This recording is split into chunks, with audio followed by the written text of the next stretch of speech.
Hello, everyone, and welcome to Module 4. Today, we are going to be talking about the spectacle of sport and race in the age of the American Empire. So let's define what the age of the American Empire is. So this era began around 1898 when the U.S. acquired a foothold in the Pacific.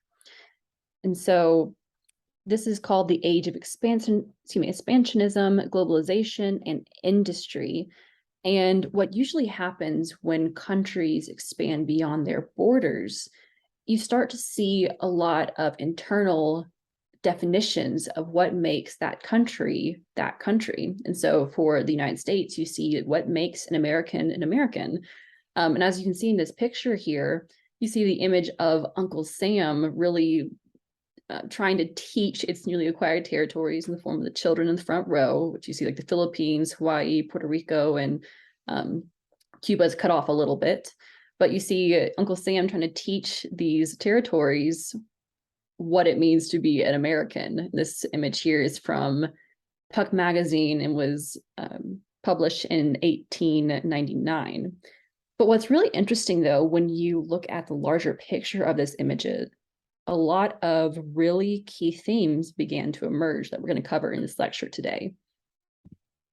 So this is the same image from the previous slide, and you see the Uncle Sam figure talking to the new territories that were acquired in American expansionism.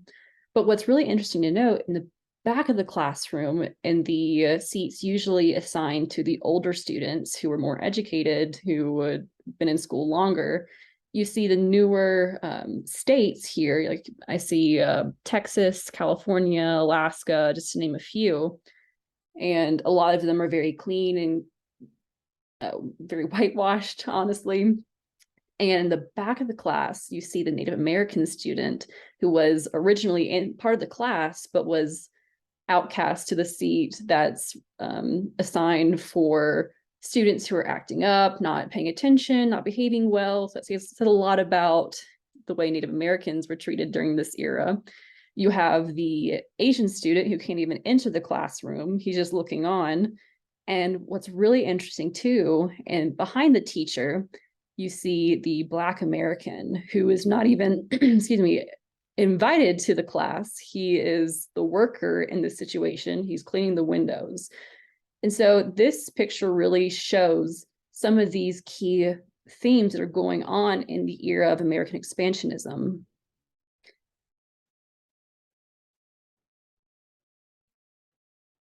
So also during the age of American expansionism, you see the Jim Crow policies in the South.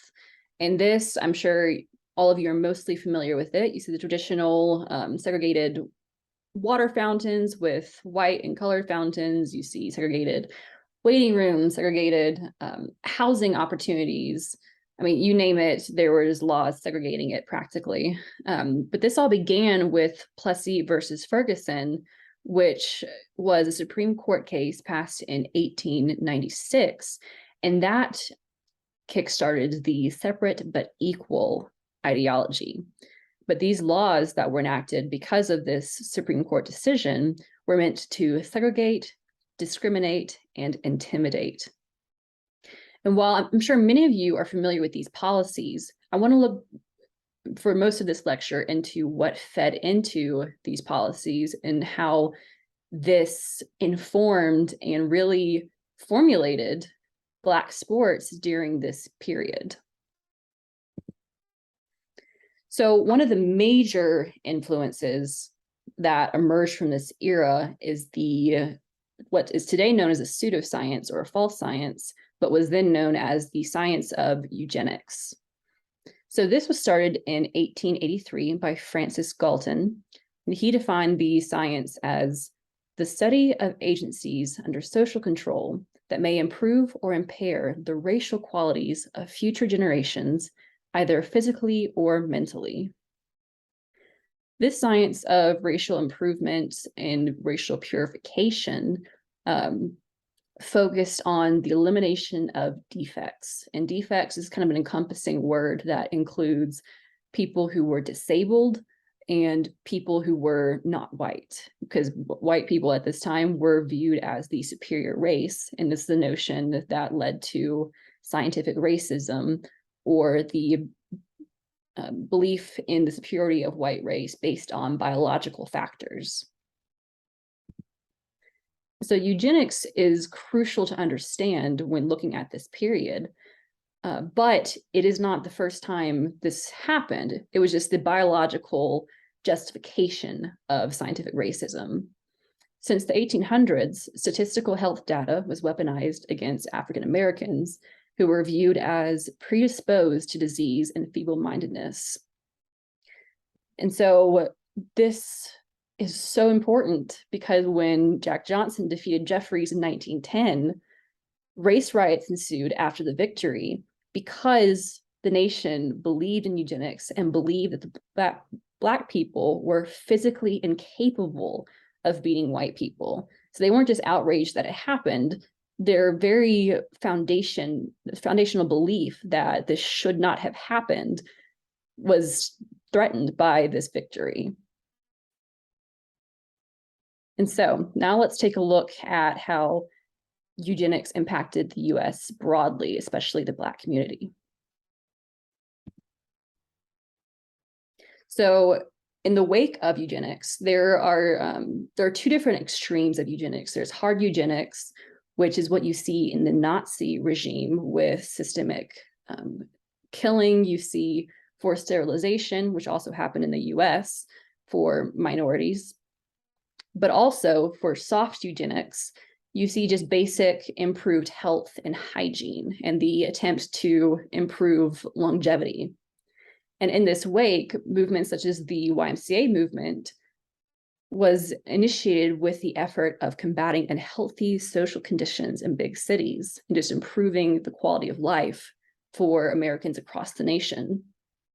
And so this was widespread throughout the early 1900s.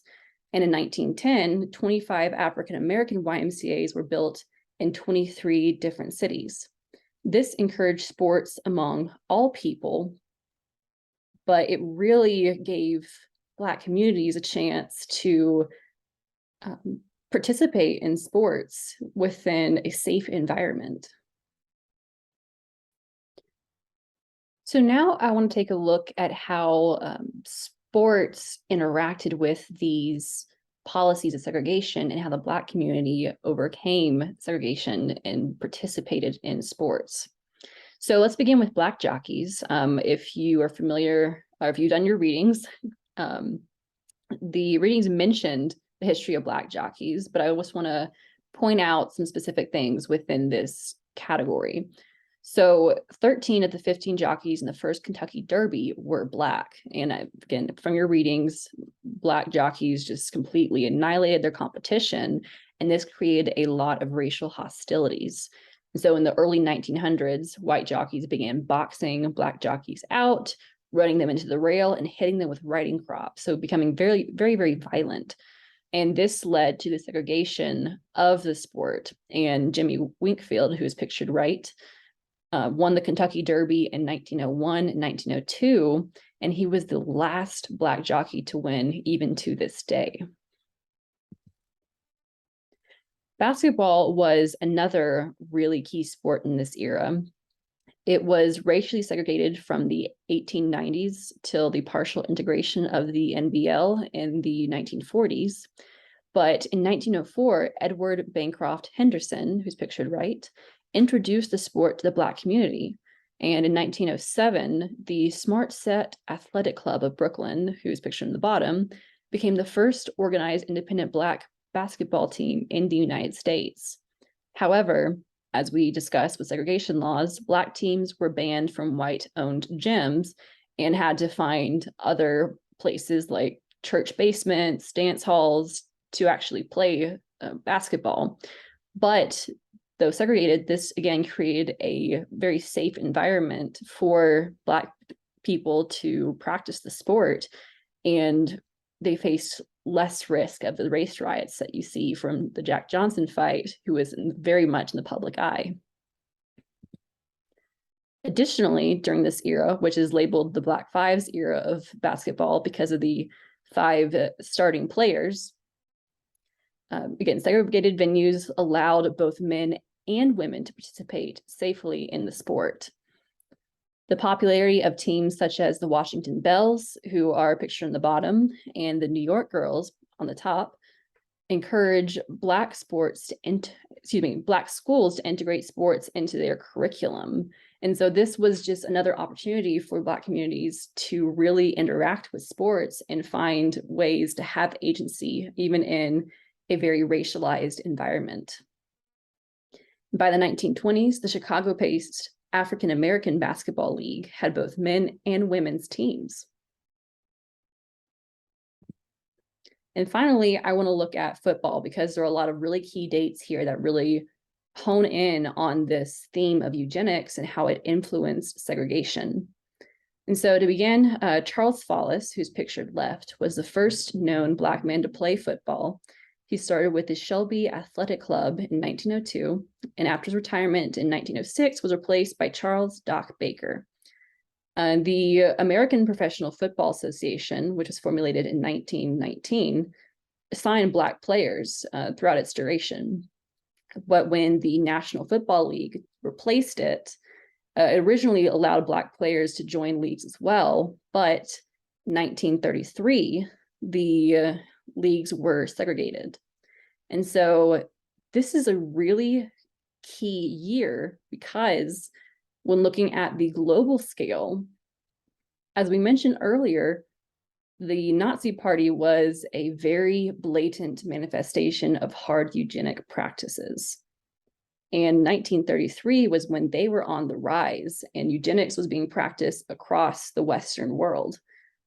But when the Football League was reintegrated in 1946, that year marks, of course, the end of World War II, when the world saw how harmful eugenic sciences could be. And so without going into future modules, I just wanted to point that out as a really key determiner of this era. And so thank you for listening. Please let me know if you have any questions about these materials or if you want to know more about any of these points. I'll do my best to find you some information. Thank you very much, and I hope y'all have a great rest of your module week.